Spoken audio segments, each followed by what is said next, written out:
locks and doors were barred, and all the windows fastened down.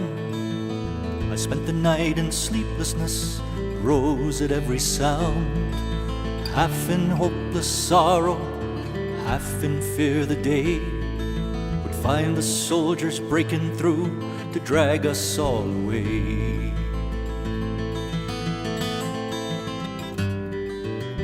Just before the sunrise, I heard something at the wall.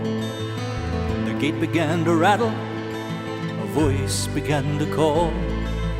I hurried to the window and looked down into the street, expecting swords and torches and the sound of soldiers' feet. But there was no one there but Mary, so I went down to let her in. John stood there beside me as she told us where she'd been.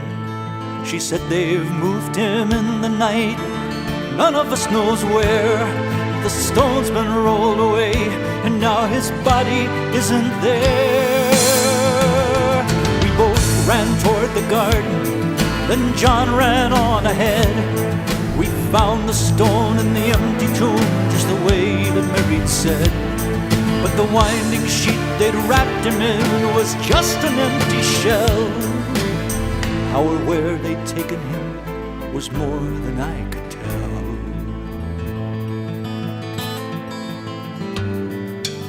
Something strange had happened there, but just what I didn't know. John believed a miracle, but I just turned to go. Circumstance and speculation couldn't lift me very high, 'cause I'd seen them crucify him, then I saw him die. Back inside the house again, the guilt and anguish came.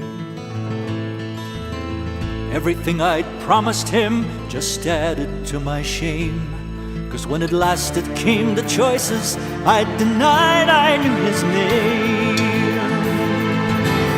Even if he was alive, it wouldn't be the same.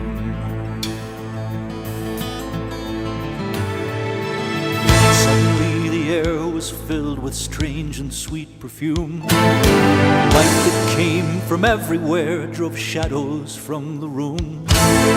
Jesus stood before me with his arms held open wide.